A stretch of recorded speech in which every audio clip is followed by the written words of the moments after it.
The Candyman can. The Candyman can.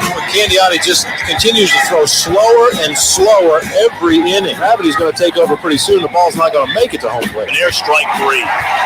Good morning, good afternoon, and good night. Candyman. The Candyman can. The Candyman can.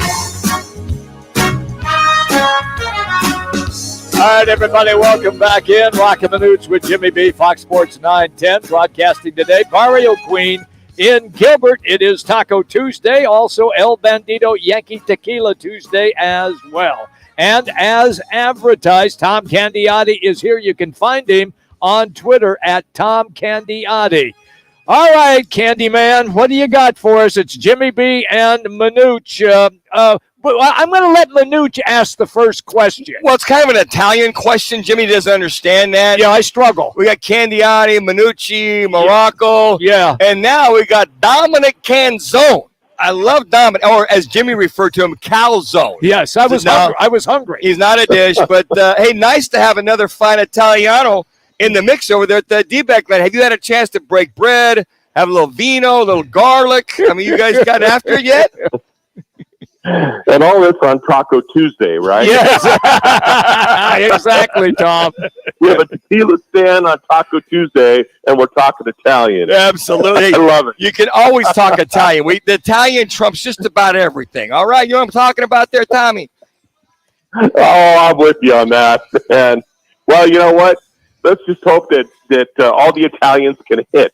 That's what we need. Well, better yet, maybe they can pitch. Yeah.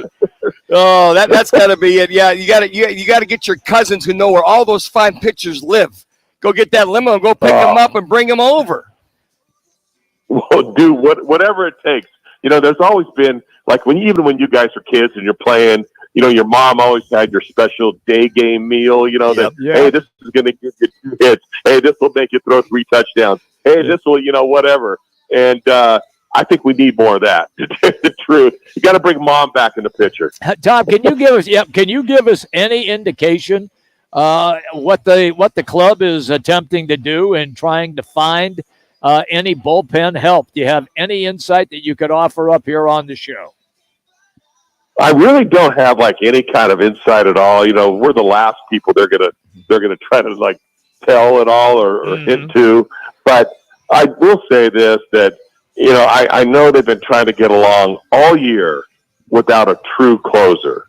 And when you see sometimes the results of that, without having that lockdown guy, and, some guys can come in there for a while and do okay. They're going, hey, you know what, maybe this guy could do it. Then all of a sudden, no. And then the next guy, and so they're at that point, and, I think, if they're really serious about going a little bit deeper, they have got to address it with a legitimate closer, someone that can close the game down for you. And it's interesting. That's the key, is closing the game down. We saw Ginkel do that a couple times, and last night he gives up the 1 base knock. But prior to that, Chafin just cannot. I know it's a Cardinals hit for pitchers, and for watching the game last night, Tom, it was just frustrating to see him walk in the go-ahead run, and then the next guy up doubles down the left field line. You clear the bases, all of a sudden it's 10-5. And then where are you at from that standpoint? It's just kind of frustrating to see. Those are things you just can't happen with this kind of a tight race in the National League West. We were a little bit shocked, too, honestly, when you figured the 9th inning was going to be Ginkel's, because he's done a good job. Yeah. He's been kind of the hot arm, right? Yeah. And so when he didn't start off the 9th inning, you're thinking, oh, okay, they're, I don't know, whatever. He's got a reason for this, whatever. But then when all of a sudden you don't have Ginkel in there facing Goldschmidt or Arenado, and then particularly when Tyler O'Neill, another righty, is up, and then laces the ball down in the corner, clears the bases, and all that stuff. It's just kind of hard to figure out. Now, if Chafin was a guy like Hader, a legitimate lefty closer, that's one thing. But he's not like that. He's more of a matchup guy, and so they had some pretty potent bats coming up, and so we were trying to figure that one out. I'm sure we'll get a little bit more better explanation when we go down and see Torrey today. All right. Early in the show, I referenced if they could resurrect Sparky Anderson because he was known as Captain Hook when he was a manager, because he'd hook pitchers out in a heartbeat. Torrey Lavallo is not like that. He's going to give the guys a chance. But is it getting too late now to give them that chance when the wheels are starting to come off the wagon? And Tom, I said, look, you don't have that kind of cashier credit to take that risk. To your point, Ginkel, I should have came in and, they take the lead, hold them to, hopefully just a one-run lead. Hopefully your bats can get that lead back in the bottom of the ninth. Yeah, I mean, we all love hindsight, right? Yeah. But, yep. Oh, yeah. But true, but win, lose, or draw, whatever, you just kind of like to have the right matchup out there. And I just thought Ginkel was a guy that is throwing the ball, pretty well right now, and he's got strikeout stuff. Especially against righties, when he can throw a slider, as long as he's feeling good. And that's one thing, we don't know. So we have to find out from Torrey if, how was he feeling? Was he really trying to stay away from him or give him another day? Or, we're not quite sure yet. And so, we'll find out more about that, as we talk to him here. But yeah, it was a little disheartening the way it went down when, you talk about the matchups and Chafin and you go, wow, man, I don't like him against Goldie. Sure. I don't like him against Arenado. And I certainly don't like him against O'Neill. And, and they got him. Mm-hmm. So, Tom, when you look at this team, Tom Candiotti joining us here on the right, charity guest line, Dbacks color analyst. When you look at losing basically 8 out of the last 10 and prior to the All-Star break, technically it's 9 out of the last 11. You lose 5 in a row. How much the bats seem to be playing well enough at times. So how much of this is the bats, or how much is it the pitching? Is it 50-50? Is it 7-30 leaning one way or the other, 60-40? When you do these broadcasts, how do you kind of evaluate what's on and what's not? Well, I know just as a player that it's a really difficult time right after the All-Star break. Okay. I've had a couple of those starts, the first start after the break when I was pitching, and it was really tough. Even when you miss a couple days of just out of your routine, not playing catch, not doing your weights, not doing your running, all this stuff, and all of a sudden now you have to pitch, and it really kind of throws off, and it happens with the hitters too. But that should only take, a couple days and regroup. And they had a bad series against Toronto. They got swept there. Then it looked like they rebounded, right? They should have swept the Braves. Right. And in Atlanta. And so you go, okay, they're back on track. And then you go into Cincinnati and, you lay one there and you lose all 3 of them. And then he said, all right, well, you got the Cardinals right now. This is a team that, you're at home. You got the Cardinals. You got Wainwright, who's, he's just trying to get to 200 wins. He's just a mirror of himself. And you saw that last night. He just really didn't have hardly anything, but he persevered, got the outs.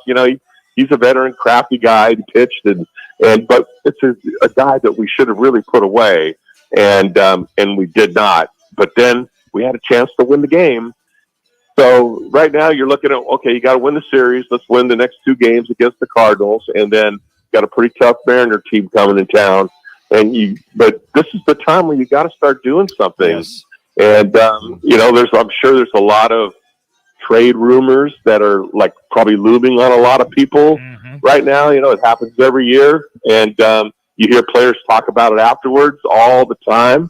So we'll see how it goes. But I certainly would love to see them add a starting pitcher. I'd love to see them add a bullpen arm or 2, because look at these bullpens nowadays, they really get used. I mean, there's a lot of appearances that add up with these guys, and sometimes that has a little bit of an effect. All right, we'll let you run on this one. Merrill Kelly getting the start tonight, coming back after the issue with the blood clot. What do you expect from him, and how much work has he been able to put in prior to this start? Well, he's had a couple starts, down in the summer league. Yes. And so I think Merrill's ready. Merrill knows how to pitch. As long as he's been throwing, even when he had the blood clot, he was throwing the whole time. So he hasn't.